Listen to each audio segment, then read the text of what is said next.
Shalom.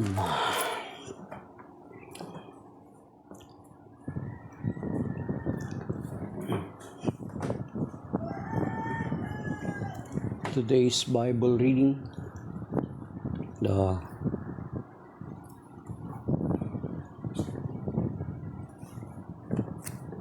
first reading of today is taken from the letter of Saint Peter, Epistle of Saint Peter, chapter 1, verses 2 to 7.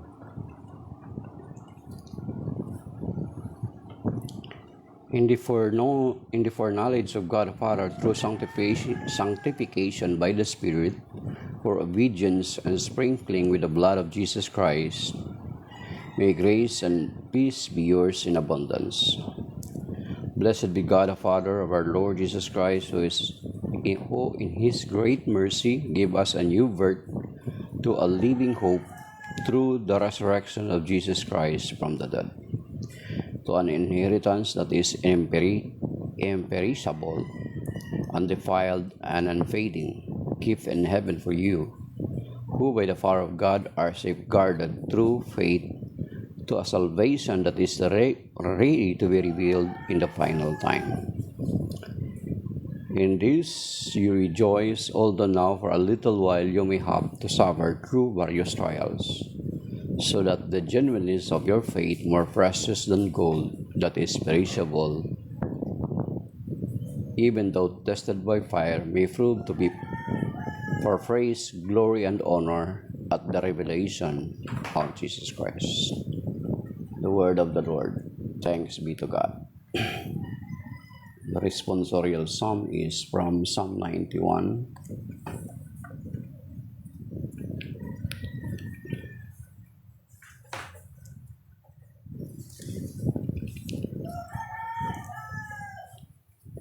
Psalm 91, responsorial psalm. The response is, "In you, my God, I place my trust." The phrase of a canticle for David. He that dwelleth in the aid of the Most High shall abide under the protection of the God of Jacob. He shall say to the Lord, Thou art my protector and my refuge. My God, in him will I trust. In you, my God, I place my trust. Because he hoped in me, I will deliver him. I will protect him because he hath known my name.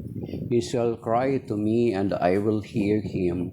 I am with him in tribulation. In you, my God, I place my trust.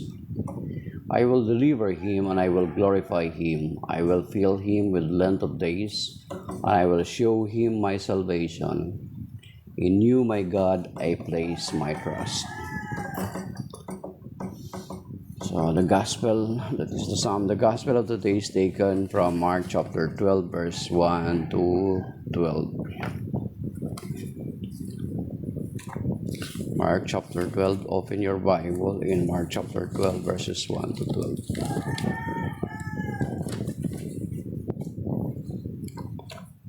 The gospel of the Lord according to St. Mark chapter 12, verse 1 to 12. Glory to you, Lord. He began to speak to them in parables. A man planted a vineyard, put a hedge around it, dug a wine press, and built a tower. Then he leased it to tenant farmers and left on a journey.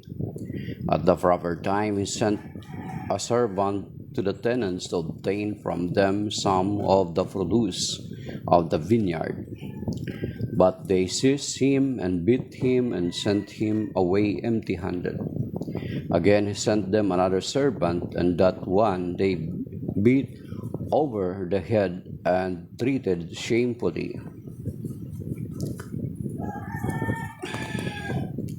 He sent yet another, whom they killed, so many others. Some they beat, others they killed. He had one other to send, a beloved son. They sent him to the last of all, thinking they will respect my son. But those tenants said to one another, This is the heir. Come, let us kill him, and the inheritance will be ours. So they seized him and killed him and threw him out of the vineyard. What then will the owner of the vineyard do? He will come to put the tenants to death and give the vineyard to others. Have you not read this scripture passage? The stone that the builders rejected has become the cornerstone. By the Lord has this been done, and it is wonderful in our eyes.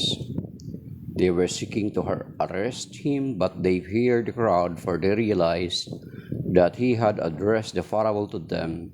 So they left him and went away. The Gospel of the Lord. Praise to you, Lord Jesus Christ. Okay,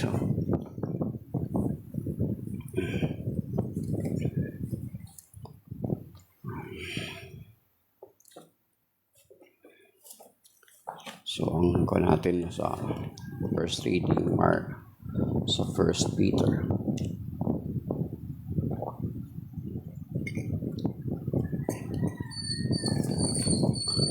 Ang first reading, balikan natin sa Tagalog. Maganda yung binabasa natin sa Tagalog at saka English para masanay tayo. Okay.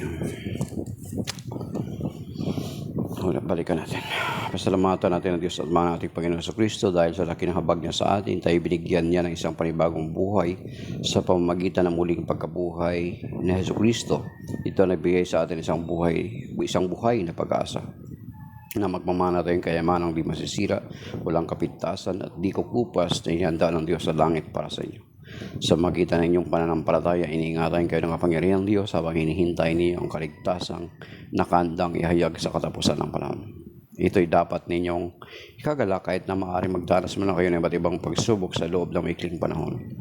Ang ginto bagamat nasisira ay pinapadaan sa apoy upang malaman kung talagang dalisay. Gayon din naman ang inyong pananampalataya na higit na mahalaga kayo sa ginto at sino ay sinubak upang malaman kung ito'y talagang tapat. Sa gayon, kayo papupurihan, dadakilain at parangalan sa araw ng mahayag sa Hesus Kristo. So, ang first reading is parang binibigyan ng assurance, binibigyan tayo ng assurance ng first reading na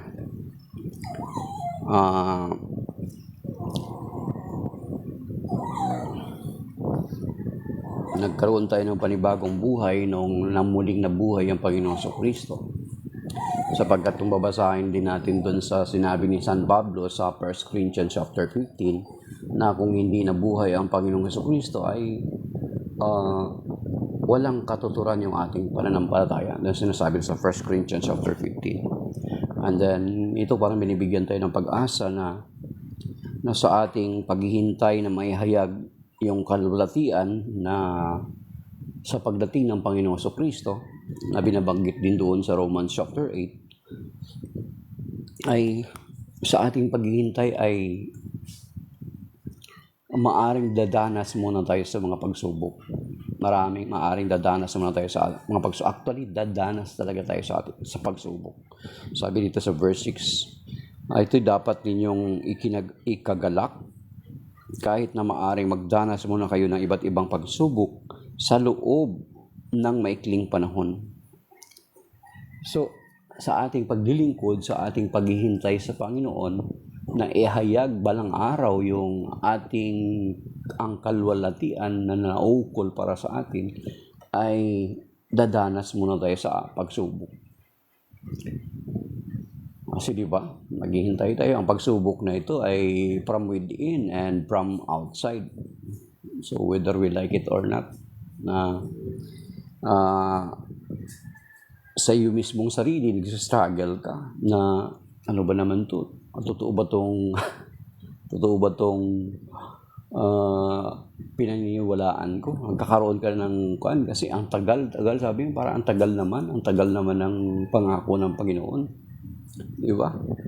Pero sinasabi ng Panginoon na babalik siya ihayag yung kalulatian na pagdating ng araw. Yan yung sinasabahin niyo kung basahin niyo po sa mga Romans chapter 8, nalagay doon eh. Then, kaya nga kung titingnan niyo din na may mga tao na doon ng unang panahon pa lang actually na nagko-complain na sila na bakit ang tagal ng Panginoong Jesucristo bumalik. So doon pa lang ay na rin sila nag-aalinlangan doon sa panahon nila. Sabi doon sa 2 Peter chapter 3, sabi dito, ito yung sinabi ni San Pedro sa kanyang epistle sa 2 Peter chapter 3 verse 8. Sabi rito, so habang ihinantay natin yung paghahayag sa atin sa kadakilaan, kalulatian ng Panginoon, ang sabi dito,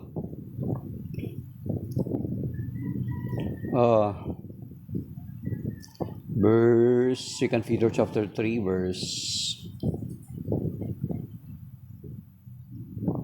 verse 3, una sa lahat, dapat ninyong malaman na sa mga huling araw, pagtawanan kayo ng mga taong namumuhay ayon sa sarili nilang pagnanasa.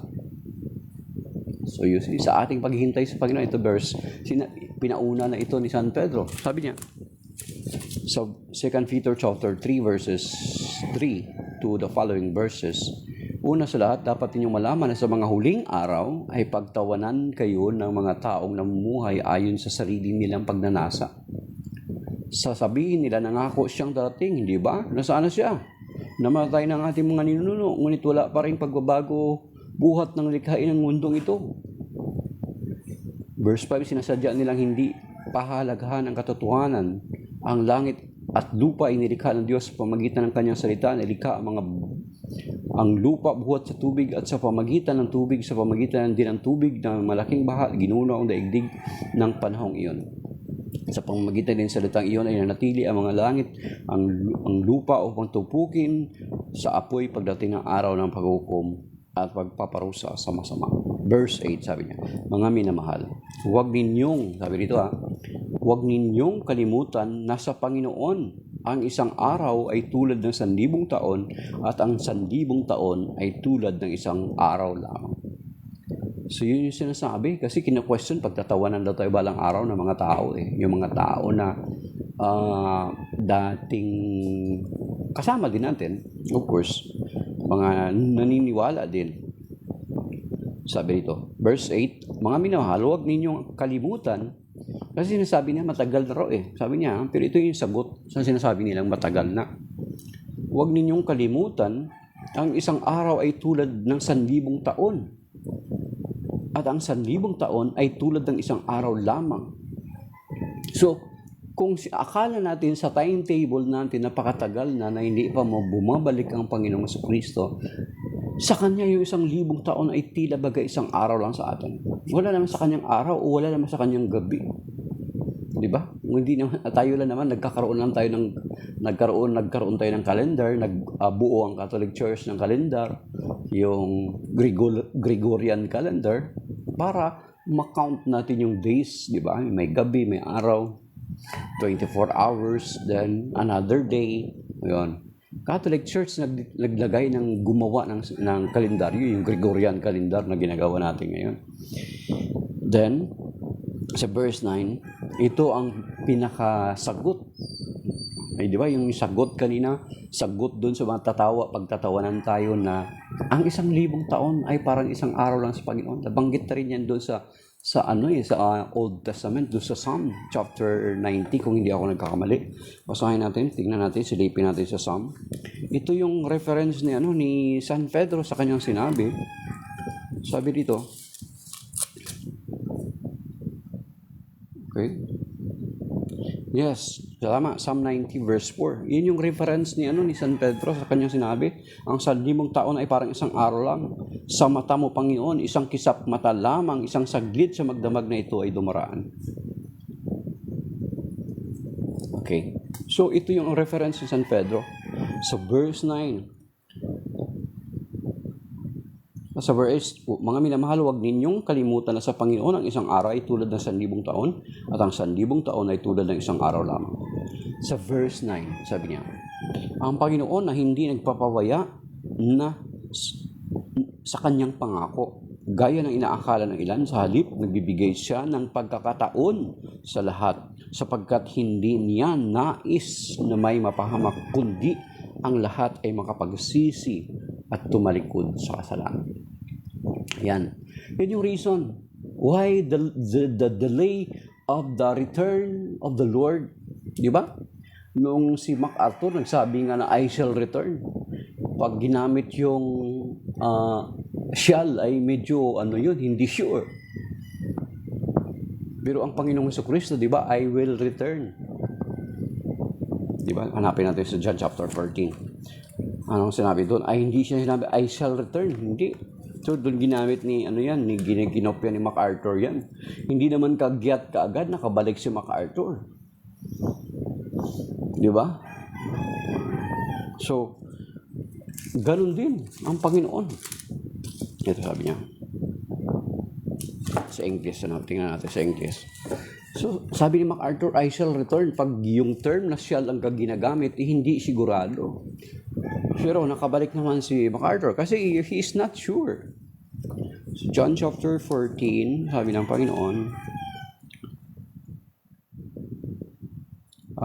verse, in my Father's house there are many dwelling places. If there were not, I have told you that I'm going to prepare a place for you, and if I go and prepare a place for you, I will come back again.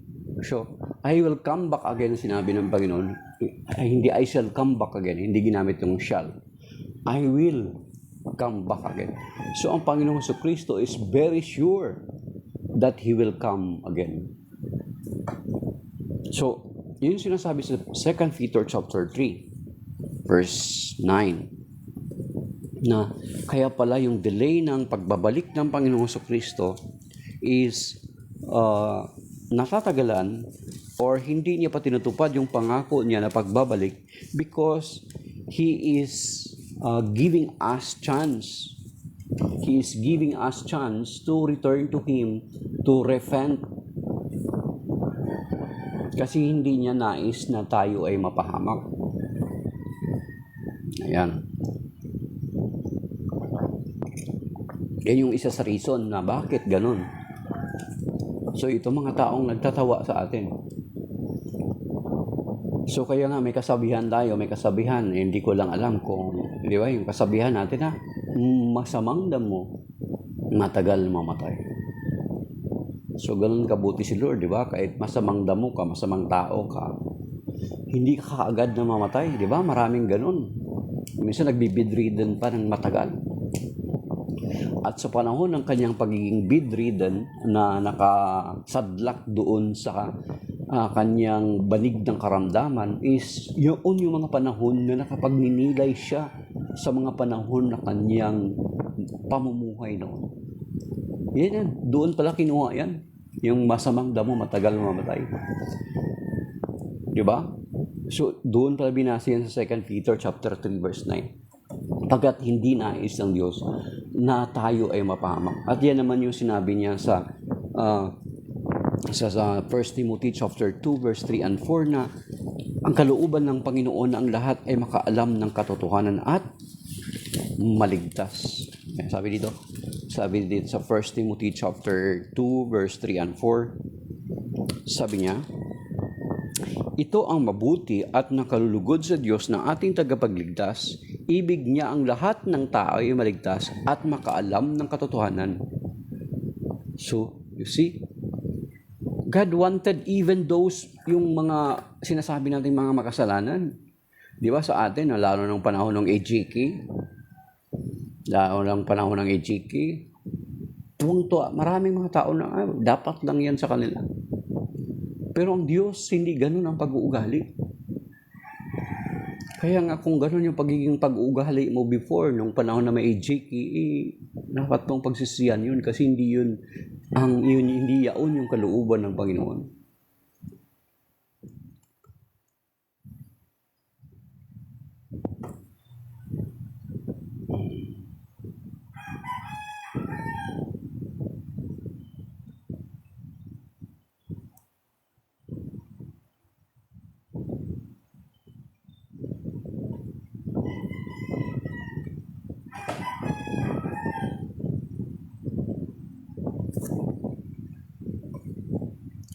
So, kung ganun yung naging ugali natin na parang natutuwa, dapat lang yan sa kanila. Diba? Dapat lang yan sa kanila ng panahon ng AGK. Pero ang Panginoon hindi ganun. Even kung balikan natin yung kwento doon sa prodigal son, di ba? Yung prodigal son, bagamat binastos siya, winalang hiya siya sa harapan ng mga ibang tao. Noong buhay pa yung tatay niya, hiningi niya yung mana niya. Yet, kung titingnan natin, balikan natin ang parable ng prodigal son, nakikita natin doon na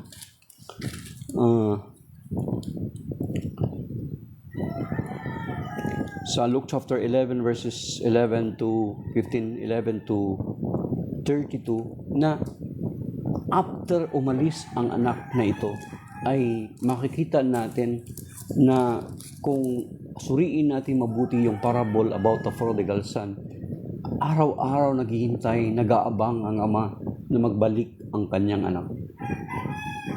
Bakit paano natin na-determine na gano'n? Kasi noong malayo pa lang, ay nakilala na ng ama ang kanyang anak, ay tinakbo niya ang kanyang anak at niyakap. So, tinakbo niya yung anak niya. Kung titignan natin sa description sa story dito sa parable ng Luke chapter 15 verses 11 to 32, madungis na itong anak niya. Pero yung ama, kilala niya maging yung gesture, yung kilos ng kanyang anak. Kaya malayo pa lang, tinakbo niya na, nakilala niya na yung anak niya at niyakap. Kasi niyakap niya para proteksyonan yung anak niya sa community. Kasi ang community, may mga tao, may mga kapitbahay niya, meron silang kaugalian ng tinatawag na kisasa. Yung kisasa na yan is magkakaroon ng ritual ang community, maglalagay sila sa gitna ng napakalaking jar at babasagin. At sisigaw sila ng isang word to totally ostracize the member of the community. Yung kisasa na yun. Kaya yun pala ang dahilan kung bakit niyakap ng ama ang kanyang anak na prodigal son. Kasi to save his son from the people. Di ba? So, yung ama ang gumawa ng paraan para iligtas ang kanyang anak sa mga tao. Kasi ang mga tao gusto i-condemn na siya the whole of his life. Yun gusto natin, di ba? Yun yung ugali natin. No, AGK, dapat lang yan sa kanya. Dapat lang yan. Ganun. Pero yung ama, alam nyo, aralan mo na ganun pala yung dahilan kung bakit tumakbo ang ama. To protect his son from the community. You see? Ganun. Kaya nga sabi ng 1 Timothy chapter 2 verse 3 and 4, kalooban ng Diyos lahat ng tao ay makaalam ng katotohanan at maligtas. Then dun sa Ezekiel chapter 18 verse 23, ang sinasabi dun sa Luke chapter 18 verse 20, Ezekiel 18:23 sa Old Testament. Sa Old Testament pa lang ha. Sabi rito sa Ezekiel 18:23. Okay, sayan natin mga kapatid ha. Okay.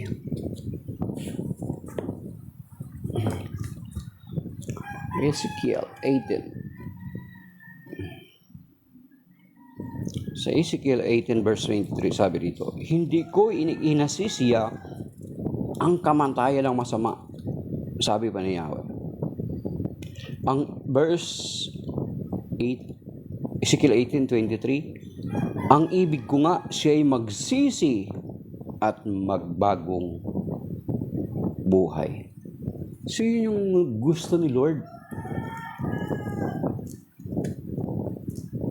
Kaya kapag balang araw, mamuhay ka sa kasalanan, ngayon, hindi ayaw mo magbalik loob sa Panginoon, siguraduhin mo na pagdating ng araw ay tatanda ka, magkakasakit ka, mabibidridan ka, hindi ka na makakilos. mahihirapan yung pamilya mo sa pag-aalaga sa'yo. Sabi nila, bakit hindi pa ito mamatay-matay? Kasi yung mga pagkakataon na yun, yung pagkakataon ng sanctification mo, yung pagkakataon na nagkakaroon ka na pagninilay, pagbabalik tanaw ka sa doon sa nung kabataan. No? Marami na kaming karanasan na ganyan kasi nagsiserve kami dati sa mga may sakit. Pumunta kami sa mga may sakit. Mga dating siga. Nung na-bedridden na ay nakikita pa lang kami papasok sa gate ay humahagulgol na yan ang iyak. Mga dating miyembro ng sundalo, PC, Philippine Constabulary. Nakikita pa lang kami sa gate umiiyak na sila. So, yun yung si Lord, kaya pala yung sa ating paghihintay na ihayag yung ang kalwalhatian na naukol para sa atin na binabanggit din sa Romans chapter 8 ay daranas tayo sa mga pagsubok. Of course, yung sabi kanina doon sa 2 Peter chapter 3 verse 3 na pagtatawanan tayo ng mga tao. Di ba si Moses ganun din kung balikan natin si Moses? Pinagtawanan din siya. Actually, nag-hire nga siguro si Moses ng mga tao para i-build yung daong. Then kung may nabanggit doon na 120 years ang doon may binanggit. So ganun kahaba at katagal yung paghihintay ni Moses na magbago ang kanilang isip at sasama sila kay Moses.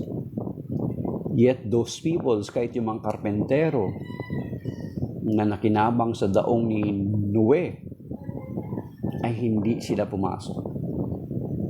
At nung dumating na ang baha, sa kanila na-realize na yung pinagtawanan nila pala ang nagsasabi ng totoo. Kaya nga kung babalikan natin kung babasahin natin sa Revelation chapter 1 verse 7 and 8, mabigat na sinasabi roon. So basahin ko dito sa maliit kong Bible sa Tagalog. Ito sa Revelation chapter 1 verse 7 and 8, mga kapatid.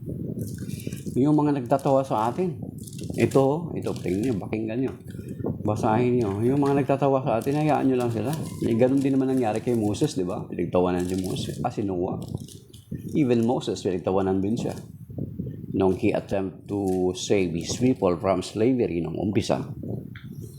Sabi dito, yung mga nagtatawa sa atin, ito mangyari balang araw. Sabi niya, pakatandaan ninyo, darating siyang nasa mga alapaap, makikita ng lahat pati ng umulos sa kanyang tagiliran, dahil sa kanya iiyak ang lahat ng lipi sa lupa, magkagayon nga. Amen. Ako ang Alpha at ang Omega, wika ng Panginoong Diyos na makapangyarihan sa lahat, Diyos sa kasalukuyan, sa nakaraan, at siyang darating. So sa pagbabalik ng Panginoong Jesucristo na siyang darating, babalik for the second time, na katulad ng sinabi niya, I will come back. Hindi niya sinabing, I shall come back, katulad ni MacArthur. So very sure siya, I will. Hindi shall ang ginamit niya. I will come back to take you so that where I am, there you also.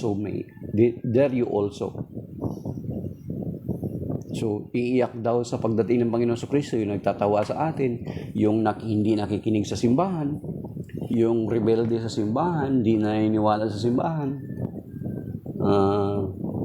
iiyak. Lahat ng tao iiyak. Pero ang pagkakaiba ng iyak na natin, na mga sumasampalataya at nagtiwala sa pangako ng Panginoon, ay iiyak din tayo. Why? Because napatunayan or mapapatunayan natin na ang Panginoon ay tapat sa kanyang pangako.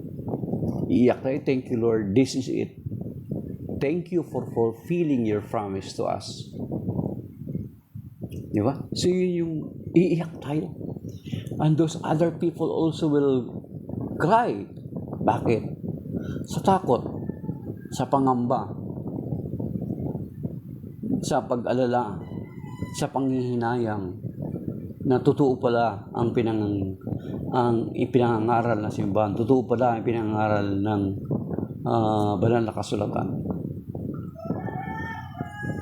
So, that is why na sa ating paghihintay ay dadanas tayo ng pagsubok sa ating buhay. Yun yung sinasabi sa 1 Peter chapter 1 verse 6 to 7 na parang katulad ng ginto. Purification natin, yung buhay natin at the same time, purification natin. Na katulad ng ginto na idinadarang sa apoy. Yung process ng pagkuha ng ginto, ang tagal, ang hirap. Maraming proseso. Ititibagin ka, galing sa bundok, sa mga bato, dudurugin. Then after that, isalain, gamitan ng mercury. Then after that, idadarang sa apoy para matanggal yung mga impurities. Then later, makikita yung napakaliit na ginto na kumikinang. So, ganun ang proseso. Ang daming proseso. So, ganun din ang ating pananampalataya. Na sa ating paghihintay sa Panginoon ay daranas tayo ng mga pagsubok habang naghihintay tayo sa Kanya. Kaya nga, kahit doon sa Luke chapter 18 na palagi nating binabanggit at sinishare na bagamat ang Luke 18 ay patungkol sa isang persistent widow, yung parable ng persistent widow sa pananalangin na tinuruan tayo ng Panginoon about sa persistency in prayer, meron din siyang dinugtong doon na meron siyang idinugtong dito na sinasabi niya, sinasabi ko sa inyo agad niyang, sa verse 8, agad niyang ibibigay sa kanilang karatarungan, ngunit sa pagbabalik ng anak ng tao, may daratnan pa kaya siyang mga taong may pananampalataya. So, he talks about the persistency about in prayer, pero dito sa huli na ito, ay idinugtong niya na sa kanyang pagbabalik, meron kaya siyang madadatnang mga taong sumasampalataya sa kanya. Yung sinasabi niya, bakit dinugtong ito ng Panginoon? Dito sa parable of the persistency ng widow. Kasi, di ba, may tendency kasi na kapag may hinihingi tayo na hindi natin natanggap, ay tatalikod na tayo sa Panginoon.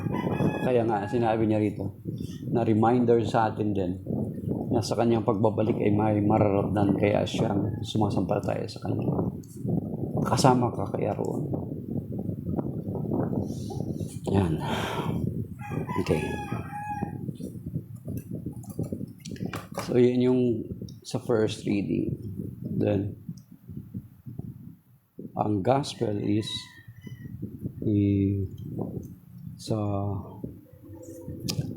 about sa tenant. Mark chapter 12, verse 1 to 12. So, tenancy. Yung tenant, may tenant ang Panginoon na iniwan niya para sa mga yung katiwala. Meron siya mga katiwala na pinag-iwanan ng kanyang ari-arian. Then pinadala niya yung kanyang sinugo siya para kunin yung kanyang parte. And then the same patuloy ganun pero pinapatay nila. Then later on ay ang kanyang pinadala ang kanyang bugtong na anak, which is ito ay pumapatungkol sa itong parabola na ito ay pumapatungkol din mismo sa ginawa ng Diyos. Ang Diyos ay may ipinagkatiwala sa atin, and He is looking something from us sa kanyang ipinagkatiwala. So yun, God is looking from us, God is expecting from us na may meron siyang makukuha sa atin, na meron siyang makikita na result sa atin. Kasi di ba, meron naman yung sinasabi na doon sa Matthew chapter 25, yung tinatawag na the parable of the talent. Di ba? May isa rin yung nakaugnayan din dito na sinasabi doon sa Matthew chapter 25, the parable of the talent, na sa pag-alis ng Panginoon ay meron siyang iniwan na mga kanya-kanyang kaloob sa kanyang mga alagad, sa mga tao. About isa sa atin, the same with us. Then God is expecting us na may maibibigay tayo sa Kanya. Actually, itong parable nitong dito sa Matthew chapter 12 He is referring to the people of Israel. God is expecting from them. Kaya nagpadala siya ng mga propeta. Pero ang ginawa nila, many of the prophets ay kanilang pinapatay. Then, pagdating ng Panginoong Kristo ay kanila ring ipinapatay. So, kapag may ibinigay pala sa atin, ang Diyos ay nag-i-expect siya sa atin. Naghihintay siya sa atin na meron tayong maibigay sa Kanya. Diba? The parable of the talents sa Matthew 25 verses 14 to 30. Na doon sa parable of the talents, binigyan niya ng kaloob yung 3 alipin. Then, yung 2 alipin ay nakapag-produce doon sa ipinagkaloob at ipinagkatiwala sa kanila. Pero yung isa is hindi niya ginampanan yung katungkulan na dapat ginawa sa kanila. Then, kung babasahin natin doon, Matthew 25, 14 to the following verses, may consequence doon sa hindi gumawa ng dapat niyang gawin. Of course, meron din consequence yung nangyari doon sa 2 gumawa. Pero gidangan nga lamang, ang consequence sa kanya is mabuti ang result. Di ba? Ang sabi ng Panginoon, good and faithful servant. Sinabi ng Panginoon. Yung sa 2, good and faithful servant. Pero yung isa, pinarusa. Ibig sabihin, mga kapatid, as we wait the Lord sa Kanyang muling pagbabalik, may mga ipinagkatiwala siya sa atin na He is expecting in return. Yung buhay natin, ipinagkatiwala ng Diyos, paano ba natin ito pinangangalagaan? Paano ba natin ito pinagyayaman para sa Kanyang kapurihan? Paano ba natin ito ginagamit para maparangalan siya? So the Lord is expecting from us. Hindi niya tayo binigyan ng buhay just for nothing. Di ba? Hindi naman tayo nabuhay dito sa daigdig nito para kumain. Yung parang katulad ng mga joke o yung mga sinusulat ko minsan sa mga t-shirt, sa mga motor. Eat, sleep, ride. Eat, sleep, ride. Repeat. Sabi niya, eat, sleep, ride. Repeat. Sabi gano'n. Hindi gano'n yung buhay natin. Hindi tayo dito nilagay sa daigdig na ito just to live and eat or kung ano lang yung gagawin natin. The Lord is expecting from us.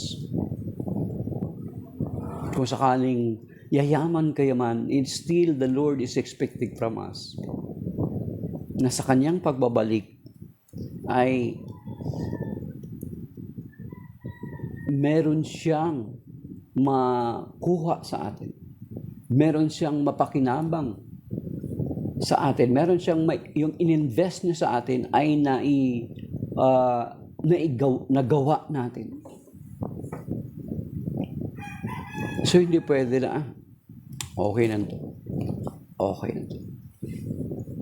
Hindi tayo dito sa daigdig nito nilagay para ganun lang, kumain, magtrabaho, kumita, magpamilya, or kahit yung pagpapamilya may rin, meron ding kaakibat na expectation si Lord doon. Kung magpamilya ka, the Lord is expecting us also. So yun yung mga kapatid sa Ebanghelyo ngayon, na ang Ebanghelyo na ito ay patungkol sa tenant na pinagkatiwalaan ng Panginoon, na binigyan niya ng responsibilidad. Yung ibinibigay sa atin ay may kalakip na responsibilidad. Hindi ito binigay ng Panginoon sa atin just for nothing. So the Lord is expecting from us.